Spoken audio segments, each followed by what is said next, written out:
हनुमान बेनीवाल जिसकी ईंट से ईंट बच चुकी है, उस हारे हुए आदमी पर मैं क्या बोलूं भाई साहब।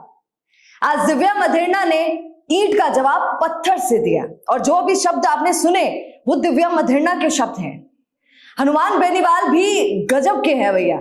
पहले ज्योति मिर्धा पर बयानबाजी करते रहते थे, फिरते रहते थे, अब वो तंज कसने के लिए दिव्या मधेरना के पीछे पड़ गए। कैसे उन्होंने अचानक बिना किसी मुद्दे के दिव्या मधेरना का मजाक उड़ा दिया। कहा था कि कैसे वो उन्हीं के पिताजी के हत्या करने वाले गहलोत के बेटे के सामने ठुमके लगाती है। आज उसी बयान का पलटवार दिव्या मधेरना ने जोरदार दिया भाई साहब। उन्होंने ज्यादा कुछ नहीं बोला दिव्या मधेरना ने, पर हाँ ऐसा कुछ बोला जिससे हनुमान बेनीवाल को बुरा जरूर लगेगा। मधेरना ने क्या कहा सुनिए।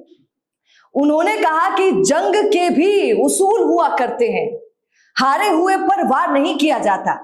अब जिसकी पहले से ईंट से ईंट ढह चुकी है, उस परास्त व्यक्ति पर हमला करना मेरी नैतिकता में नहीं आता है।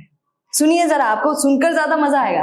राजनीति में भी कायदे होते हैं और वो व्यक्ति जो अभेद्य किला खिवसर का जिसकी ईंट ईंट ढह गई हो, तो मुझे लगता नहीं कि राजनीति के पायदान के ऊपर एक परास्त व्यक्ति पर हमला करना मेरी नैतिकता के ऊपर सही होगा। दिव्या मधेरना ने बेनीवाल के पिताजी पर कमेंट किया, मतलब पिताजी को भी नहीं छोड़ा।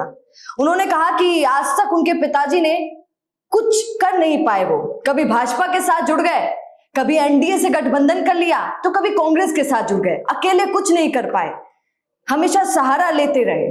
और ऐसा ही बेनीवाल भी कर रहे हैं। और देखिए झूठ तो नहीं होगा, बेनीवाल जब भी अकेले चलने की रोड पर कोशिश करते हैं तो क्या होता है, हमेशा हार का मुंह देखना पड़ता है। चाहे कितनी ही कोशिश कर ले, बिना गठबंधन के उनकी गाड़ी आगे नहीं बढ़ पाती है।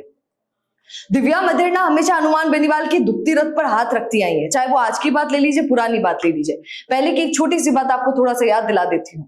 पहले भी उन्होंने कई बार ये कहा था कि नागौर वेंटिलेटर पर सांस ले रहा है। जब चुनाव का टाइम था तब उन्होंने कहा था कि वेंटिलेटर पर सांस ले रहा है और अब ऑपरेशन की जरूरत है, तो हनुमान बेनीवाल को हटाओ और अच्छे दिन लाओ। पर आश्चर्य की बात है, सुनते जाइएगा। राजस्थान में जाट समुदाय की सबसे ज्यादा जनसंख्या है और आपकी नॉलेज के लिए आपको पता होगा ये बात। फिर भी जाट नेताओं में एकता की थोड़ी सी कमी है भैया। अब देख लीजिए, हनुमान बेनीवाल जाट नेता है, पर उनकी ना ही तो मिर्धा परिवार से बनती है और ना ही मधेरना परिवार से बनती है। अब लेकिन ये देखना होगा कि दिव्या मधेरना ने तो जोरदार तंज कस दिया है आज हनुमान बेनीवाल पर, और हनुमान बेनीवाल कभी किसी को छोड़ते नहीं है बयानबाजी में। तो अब देखना होगा कि बेनीवाल साहब इस पर क्या बयान देते हैं।